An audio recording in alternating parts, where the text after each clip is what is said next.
Você acompanha Jornal da Rede Alesp.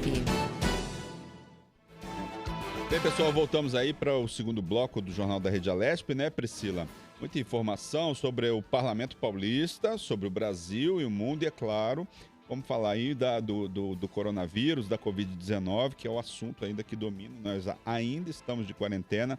E você que tem em casa, lembre, ainda é preciso tomar os cuidados aí com medidas sanitárias, né? É verdade. As pessoas em casa acabam ali dando mais uma relaxada, né? Ontem mesmo eu conversava com a secretária, né, de um secretário aqui do estado que, infelizmente, ele testou positivo. Mas a gente conversava, parece que as pessoas acham que já acabou, que já está tudo bem. Não, ainda não. As pessoas ainda estão se contaminando. Há poucos dias, há 2 semanas, eu tinha 2 amigos na UTI. Então, é preciso cuidado, sim. E essa doença a gente não sabe como se manifesta. Então, você que está em casa, continue aí com os cuidados. A gente sempre está aqui com o nosso gelzinho aqui, álcool, colocando na mão toda hora, tomando todos os cuidados, esterilizando, limpando as coisas, porque realmente é algo que precisa de cuidado. Ainda não acabou a pandemia. E lembrando que muita gente tem sequela depois, esse é o problema. Tem sequela respiratória, vascular. Então, assim, é uma gripezinha. Não é uma gripezinha, né? É algo muito sério e que pode trazer consequências e sequelas para você que tem em casa para o resto da vida. Lembrando que quem teve a Covid, independente se teve todas as reações ou foi assintomático, precisa procurar depois um acompanhamento médico para fazer todos os exames. Todos os médicos estão aconselhando isso. Por quê? Por exemplo, a trombose, ela acontece no indivíduo que teve Covid até e que foi assintomático. Então, a pessoa precisa saber como está ali a situação das veias, das artérias, para não correr nenhum risco, porque uma trombose é muito perigosa, pode levar à morte. Isso aí. Excelente conselho. Priscila, vamos continuar aqui no Jornal da Rede Alesp. A Vamos Central lá. de Transplantes de São Paulo autorizou neste mês a retomada de transplantes seletivos de córneas nos serviços de saúde. Com a melhoria do cenário epidemiológico em relação ao novo coronavírus, tanto a captação quanto o procedimento cirúrgico podem voltar a ocorrer seguindo todos os protocolos de segurança e prevenção à Covid-19. Atualmente, 3.500 pessoas estão à espera de córneas no estado e a doação é fundamental para melhorar a qualidade de vida desses pacientes, para proteger profissionais de saúde, pacientes, receptores. Novas medidas foram adotadas.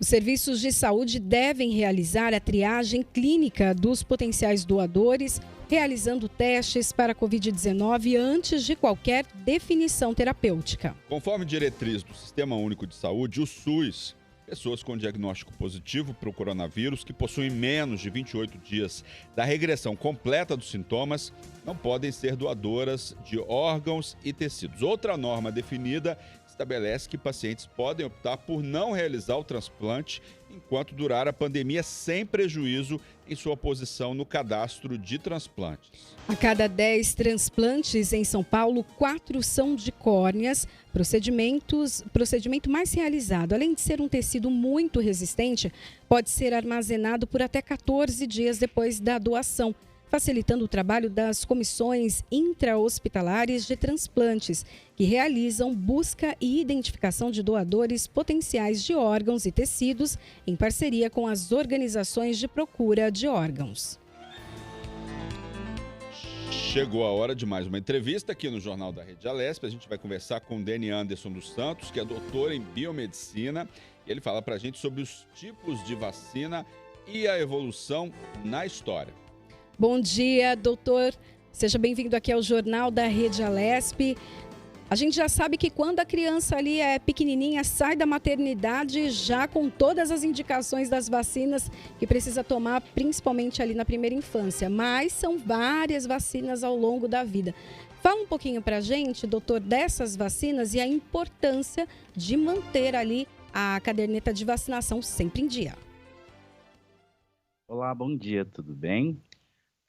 Na verdade, existem vários tipos de vacinas, né? Então, as vacinas, na verdade, eu considero elas como sendo uma revolução, né, do que a gente considera de doenças infecto-contagiosas. E quando a gente fala de vacinas na fase adulta, a gente pode diferenciá-la em dois subgrupos, né? As vacinas que são para adolescentes, né, de 10 a 19 anos, né, que no caso das vacinas virais a gente tem HPV, né, a gente tem hepatite B, a febre amarela, a tríplice viral. E nós temos os adultos, né, que aí eles entram na faixa dos 20 aos 59 anos, né, que efetivamente são a hepatite B, febre amarela e a tríplice viral. Isso falando das doenças virais, né? A gente tem também aquelas vacinas que são utilizadas também para agentes bacterianos, né? A diftérica, tétano, dentre outras. E é, obviamente, de suma importância. Doutora, uma pergunta inevitável, né? Esse momento aí de negacionismo da vacina, muita gente dizendo que não toma vacina. Vamos falar um pouco para essas pessoas também, né? Que acham que não precisam tomar vacina e aí acaba voltando o surto de sarampo no nosso país, né? O que o senhor diria para essas pessoas? Olha, na verdade, chega até a ser engraçado quando a gente pensa em vacina e pessoas que não querem, de alguma forma, se vacinar, né? Porque no Brasil a gente tem um grande preconceito, até mesmo por conta de condições eleitorais, políticas, no SUS, né? Mas o SUS, ele é o único país que ele dá pra gente uma vacina gratuita, que ele tenta fazer um controle, principalmente de viroses endêmicas, bactérias, que são controles feitos, né, pela vacinação, pelo sistema de imunobiológicos, e isso daí é de suma importância, né? Porque a partir do momento que você não vacina, né, você não consegue imunizar um indivíduo, imunizar um grupo de pessoas, efetivamente você coloca todo aquele grupo de pessoas em risco, né? Algumas pessoas às vezes têm aquele pensamento de, eu não vou vacinar o meu filho porque é meu filho, eu tenho o direito de escolher, mas a grande questão em relação a isso é que se você não vacina o seu filho, obviamente, além de poder aí ser um alvo de uma doença que poderia ser, de alguma forma, evitada por conta da vacina, o seu filho ele pode, tecnicamente, ser um transmissor e colocar a vida de outras pessoas em risco, né? Então, existem, obviamente, vários pensamentos, vários boatos, né, sobre as grandes indústrias, sobre a vacinação, só que ciência não se refuta, ciência não se discute, né? E a vacinação ainda é uma das melhores formas biotecnológicas, biológicas, ou até mesmo medicinais da gente conseguir controlar agentes endêmicos que a gente tem as vacinas. Então, tem que tomar, não tem o que fazer, tá? Então, é uma grande besteira deixar de tomar a vacina. Doutor, explica um pouquinho para a gente sobre a diferença, então, das vacinas, né, que tem vacinas com componentes vivos, mortos, e há também uma preocupação muito grande por parte de algumas pessoas quando fala que vai colocar o vírus dentro do organismo, né? Então, por exemplo, no caso da febre amarela, muita gente ficou com medo. Mas vai colocar a febre amarela, né, o vírus dentro de mim, depois eu vou acabar manifestando essa doença? Explica um pouquinho para a gente essa diferença. Na verdade, uma coisa também interessante da gente discutir é que vacina não é de hoje, né, que ela existe. Então, a vacina já vem sendo estudada durante algumas décadas, né? E ela foi uma revolução, principalmente quando a gente pensou na varíola, né? A vacina da polio, que conseguiu aí erradicar o vírus da polio, conseguiu diminuir aí a taxa de endemicidade desse vírus. Mas quando a gente fala de vacina, a gente precisa pensar que os agentes biológicos, eles também evoluem, né? Então, a evolução biológica, ela não acontece só com o ser humano. Ela também acontece com bactérias, com vírus, e às vezes aquelas vacinas que até então, até alguns anos atrás, elas eram consideradas clássicas, né, como por exemplo, fazer as vacinas vivas, atenuadas, né, que é o caso que foi dito, que na verdade não é porque está viva que ela vai causar a doença, então acho que isso é muito interessante da gente discutir, tá? Essas vacinas, no contexto geral, você pega o vírus e você vai fazendo passagem desse vírus em plataformas celulares, até que esse vírus ele perca, né, a sua virulência, ou você diminua consideravelmente, tá? E vale a pena a gente ressaltar que são passados por testes pré-clínicos, são passados por por testes de controle de qualidade, tá? Não é simplesmente produzir um vírus e injetar numa pessoa, tá? Existem as boas práticas farmacêuticas, existem os órgãos regulamentadores, que aqui no Brasil é a Anvisa, né? E dentro desse contexto nós temos as vacinas também mortas e as biotecnológicas, que são, né, a sensação do momento. As vacinas mortas, que são as inativadas, é quando você põe um produto químico, põe um produto biológico, físico, e você destrói aquele vírus ou seu material genético, tá? Então é um vírus morto, né, que ele pode ser morto, particulado ou não. E das vacinas biotecnológicas são as vacinas de DNA, são as VLPs que vêm sendo aí inseridas no mercado, como por exemplo a vacina do HPV, que ela é uma vacina biotecnológica, e as vacinas de DNA que estão todas até agora em testes, né, sendo estabelecidos neste momento. Falar um pouco sobre a vacina do coronavírus, né? A gente tem aí várias vacinas no mercado nesse momento, né, Priscila? Vários estudos. Vários estudos. E aí, qual que é o método? É um método diferente? Por que a gente está correndo atrás, está chegando tão rápido a essas vacinas? Eu sei que o processo de uma vacina ele demora um pouco mais e tal. Eu queria que o senhor falasse um pouco das especificidades e da diferença que a gente tem na aprovação dessa vacina do coronavírus em relação a outras vacinas. É que, na verdade, o coronavírus ele virou uma pandemia mundial, né? Então, a partir do momento que você tem uma disseminação, né, como é essa que aconteceu com o coronavírus, não tem como os agentes de saúde, os órgãos de fomento de caráter mundial, não terem uma iniciativa frente a isso.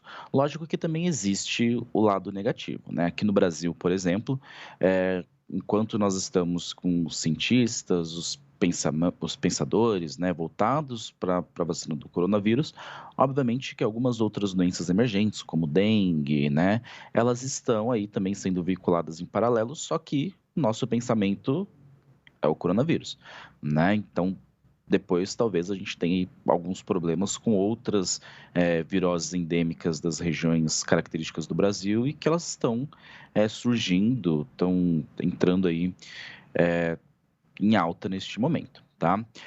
As vacinas do coronavírus, na verdade, estão acontecendo no mundo inteiro, tá? Eu nem consigo dizer muito bem o termo vacina, né? Porque agora até então são candidatos, né? Porque a partir do momento que eu falo que é uma vacina, eu já estou pressupondo que já se passaram todos os testes, eu estou pressupondo que ela já está 100% regulamentada, o que não é o nosso caso hoje, tá? Então, as vacinas hoje a gente tem de vários lugares, então as que estão em fases mais avançadas é a da Oxford, né? A da Johnson, a russa, né? Que são vacinas utilizando o vetor viral, né? Então são vacinas biotecnológicas feitas por engenharia genética. A gente tem, né, a da China, né? O Coronavac, que é a clássica, né? Que é o vírus inativado.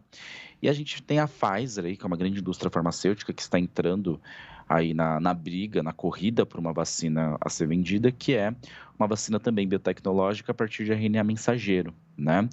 Então, cada empresa, cada indústria, ela tem uma proposta diferente, né? Então, também vale a pena a gente relembrar que tem a questão também de burocracias, né? Tem a questão também de patentes. Então, as indústrias não vão utilizar a mesma ferramenta, não vão utilizar o mesmo alvo, tá? Então, a gente tem desde a clássica, como é feita a Coronavac, que é a do Butantan, né, a chinesa. Aí tem também a da Oxford, né, a russa, que são por vetores virais, e a Pfizer com RNA mensageiro, tá? Mas essas são as que estão mais avançadas. Lembre-se que a gente hoje tem mais de 130 candidatos que estão aí na corrida para ter uma resposta imune boa, né, ser uma vacina de excelência. Uhum. Doutor, as vacinas elas têm ali um prazo, né, de validade dentro então do organismo das pessoas, e essa vacina contra a Covid-19 pode ser depois usada inclusive como a da gripe que nós usamos hoje. Então, ela de certa maneira, né, a da gripe foi criada para combater H1N1. Se eu estiver enganado, o senhor pode me corrigir.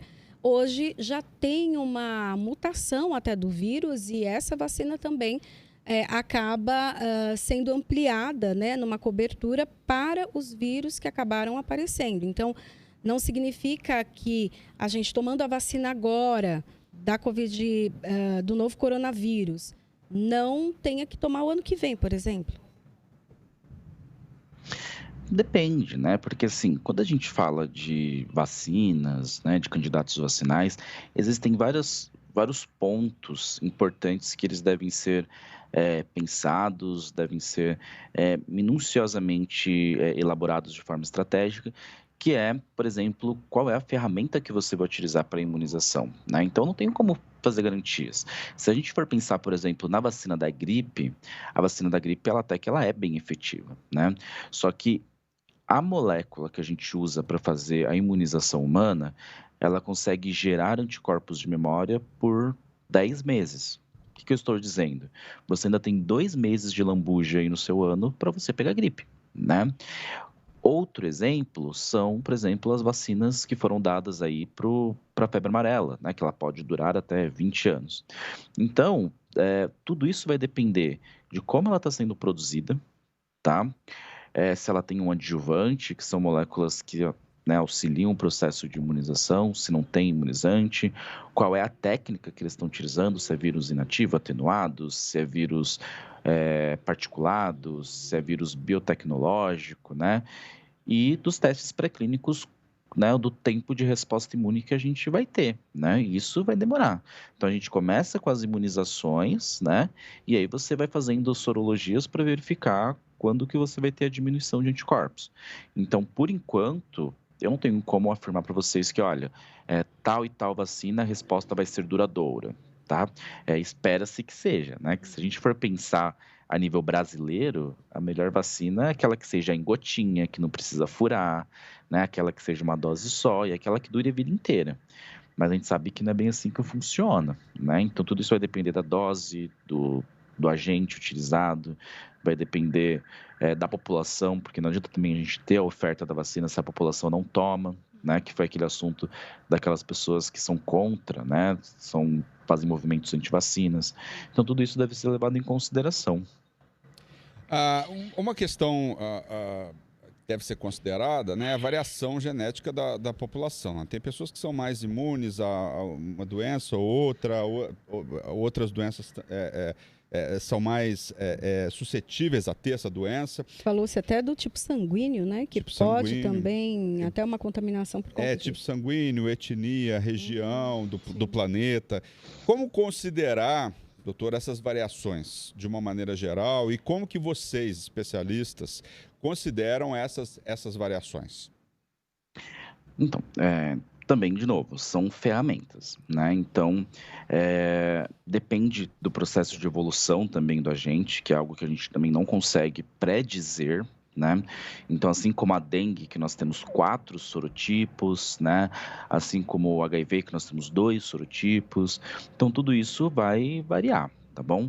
Por enquanto, o coronavírus ele não fez nenhuma mutação que seja considerada uma mutação de alto impacto, tá? E isso, por enquanto, não está sendo tão levado em consideração. Mas isso vai ser principalmente quando segundas, terceiras remessas de surtos começarem a aparecer, né? E os genótipos desses vírus começarem a ser alterados.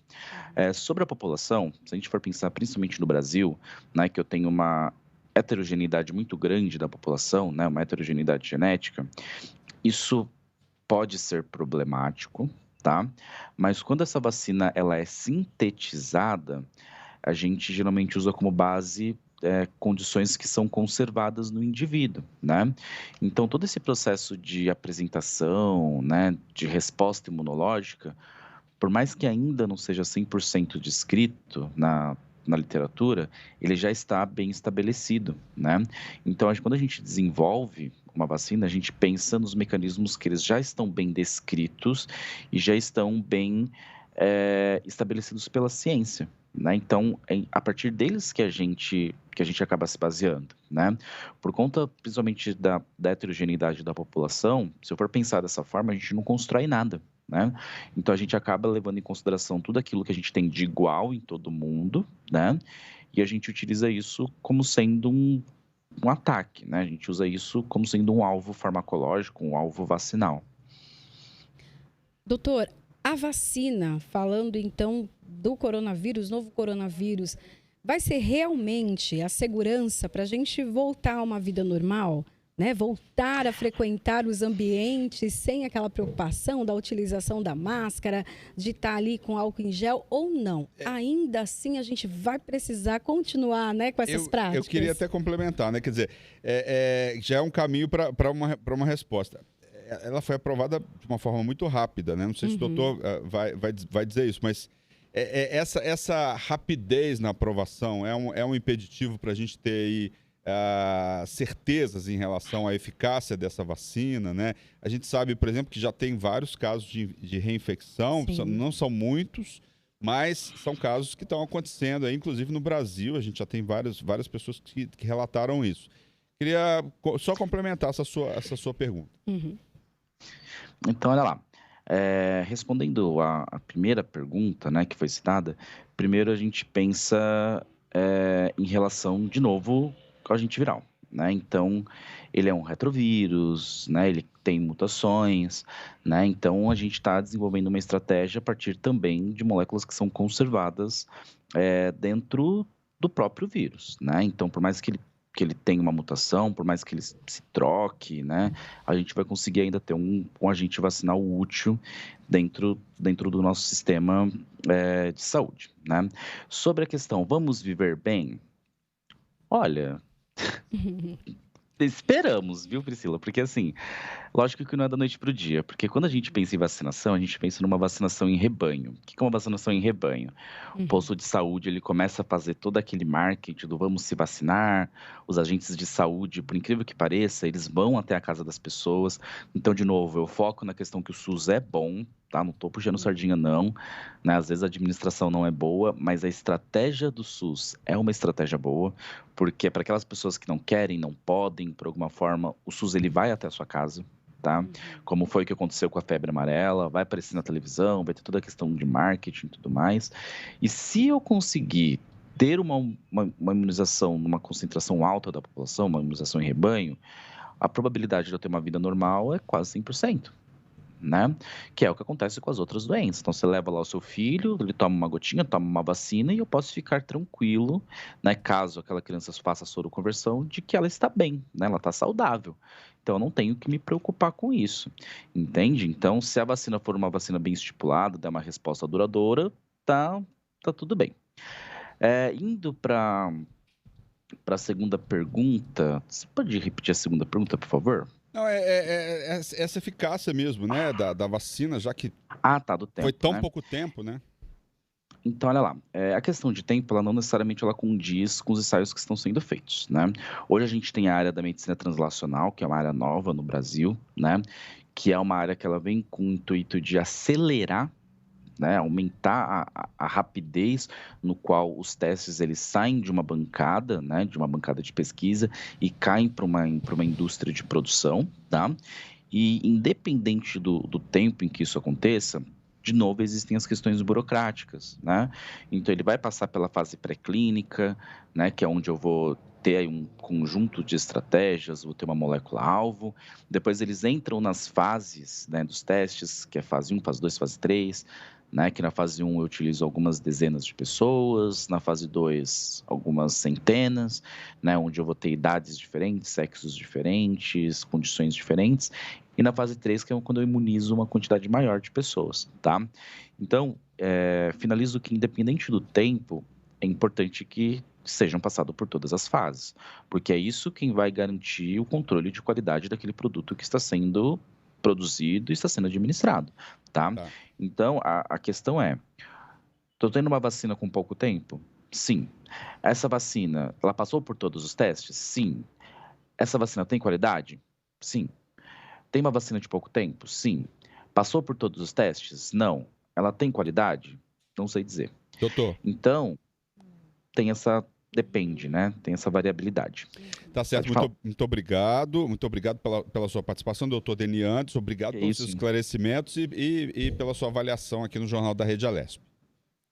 Tá bom, muito obrigado e bom dia a todos. Tchau, tchau. Obrigada, doutor. Um bom dia para o senhor, dia. bom trabalho. A gente tem bastante informação também por aqui, né? Por aqui, pois é. O primeiro-ministro canadense, Priscila, da Segurança Pública, Bill Blair, né, anunciou que o Canadá e Estados Unidos estenderam até 21 de novembro a proibição de viagens não essenciais entre os dois países. A fronteira está fechada desde 21 de março, exceto para a entrada de bens comerciais. Olha, segundo Blair, essa renovação do bloqueio feito mensalmente é baseado nas recomendações da saúde pública para manter os canadenses seguros. Em tempos normais, cerca de 400 mil pessoas cruzavam diariamente aí a fronteira, né? Agora reduzindo ao número mínimo, voltado para itens essenciais, alegando o alto número de casos nos Estados Unidos. Lembrando, os Estados Unidos está com mais de 230 mil mortes, né? E mais de 7 milhões de casos de Covid, está superando o Brasil, né? Tá Brasil... Tá Estados Unidos, Brasil e a Índia, que está crescendo enormemente, está quase ultrapassando a gente daqui a pouco. E lembrando que os Estados Unidos fez ali uma flexibilização, né? E quando foi ver, muita gente indo a parques, passeando e acabou sendo contaminado. Lá eles vivem uma situação parecida com a gente, né? A gente tem mensagens... cada um está passando uma mensagem e a população também, né? Se tivesse uma unificação de uma mensagem única para todo mundo, né? É verdade. Olha, e o Canadá já registrou 200 mil casos do novo coronavírus, enquanto os Estados Unidos, então, já passaram são de 8 milhões de infectados. O país norte-americano já vitimou 220 mil pessoas, enquanto o Canadá registrou 10 mil óbitos. Pois é um caso semelhante, eu vejo aqui na América do Sul, né? A Argentina, por exemplo, no começo, a Argentina era um exemplo de combate ao coronavírus, e aí, de repente, aconteceu algo que hoje a Argentina é o 5º país do mundo, segundo aquele relatório da Universidade Johns Hopkins, né, em números de casos e de mortes. Então, a Argentina cresceu enormemente, Colômbia cresceu enormemente, a gente já tinha Peru e Equador, mas também está acontecendo um aumento expressivo aqui na América do Sul. Eu acho que quando, né, a pandemia começa, os casos começam a se estabilizar ou diminuir, dá uma falsa sensação de segurança, né? Mas eu tomo a liberdade aqui para falar que realmente é uma falsa sensação, porque ainda há muitos casos e o vírus continua circulando. Eu tô vendo aqui, ó, né, o nosso editor aqui, o Edu, mandou pra gente aqui, ó, 41.692.774 com casos confirmados de Covid-19, segundo a Universidade Johns Hopkins. Número de mortes no mundo, 1.136.940, né, e 28.332.950 pessoas recuperadas. E eu acho que a gente vai falar um pouquinho disso também, ó. Vamos conferir, aproveitando esse assunto, vamos conferir aí os números de coronavírus em todo o Brasil. Aqui no nosso país, a gente começou falando de fora, agora a gente vai falar aqui do nosso país. Sim. São 155.975 mortes confirmadas até as 8 horas da manhã dessa sexta-feira. E aí é o levantamento feito pelo consórcio de veículos de imprensa a partir de dados das secretarias estaduais de saúde.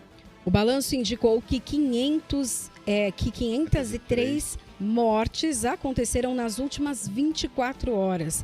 5.326.103 casos foram confirmados. Imagina, Priscila, se a gente voltasse ao passado, se a gente voltasse lá para o mês de fevereiro, você imaginava que ia dar essa notícia de 155 mil pessoas mortas, né, por conta da Covid? É um número... Já naturalizou, não deve ser naturalizado esse número, mas é uma lástima. A gente está noticiando essa questão. É um número muito alto. Chega um momento que parece que os números, eles viram números. Mas a gente precisa entender que esses números são pessoas, são histórias, são famílias. Então, é uma preocupação muito grande, né? Tem todo o impacto, seja emocional, econômico, na nossa história.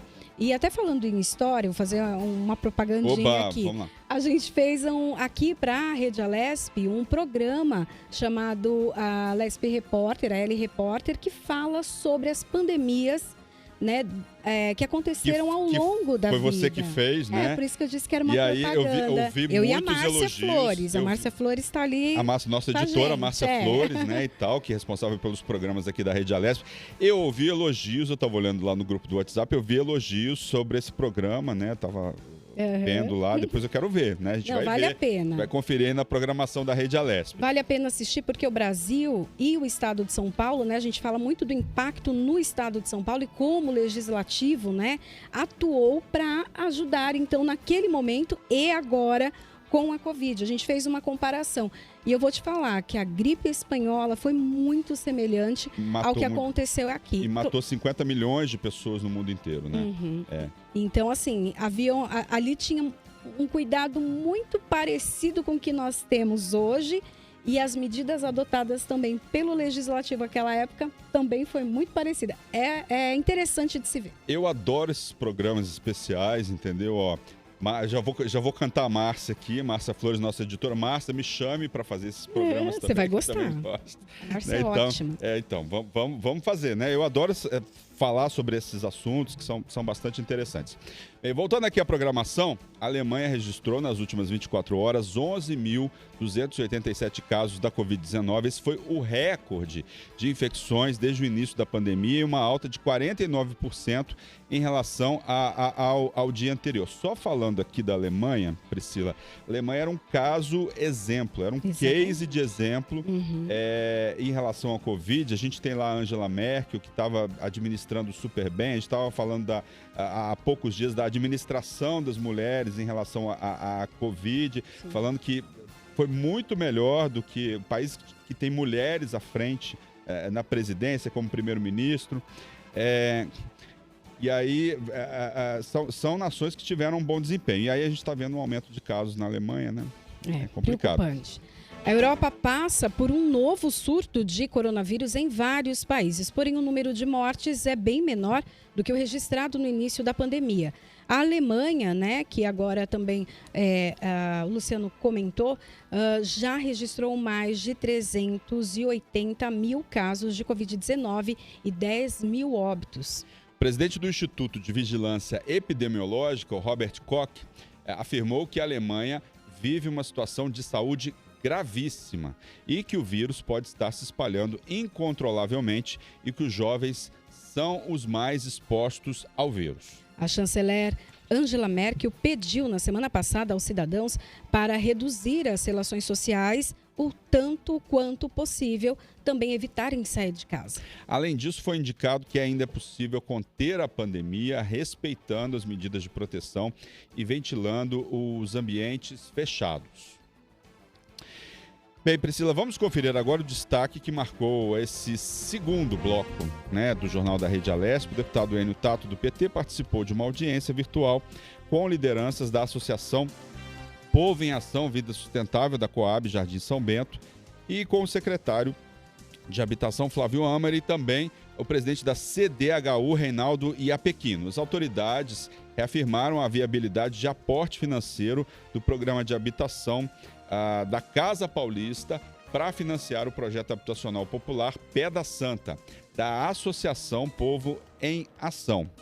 O projeto está aprovado pela Prefeitura de São Paulo e as famílias se mostram preocupadas em conseguir o aporte financeiro da CDHU para completar o financiamento da Caixa Econômica Federal. Final de segundo bloco, sempre gosto de falar o seu destaque, né? Qual foi o seu destaque aí desses? Vamos falar dos dois primeiros blocos do nosso jornal. Bom, acho que destaque para mim é a vacina, né? Tão esperada, tão aguardada, e estou ansiosa, sim, para me imunizar, né? Eu acredito que eu e minha família, nós vamos nos imunizar porque não é brincadeira e a gente não vai arriscar a nossa vida, não. Eu acho que foi os cuidados da vacina e também a questão dos crimes cibernéticos, Sim. né? Que é importante a gente falar sobre isso, que é um assunto que está acontecendo vários golpes aí de uma maneira geral, né? Pois é, Priscila, o Jornal da Rede Alesp informando aí tudo sobre o Legislativo Paulista, vai para o rápido intervalo. Olha, nós voltamos em instantes, fique aí com a gente. A gente volta já já.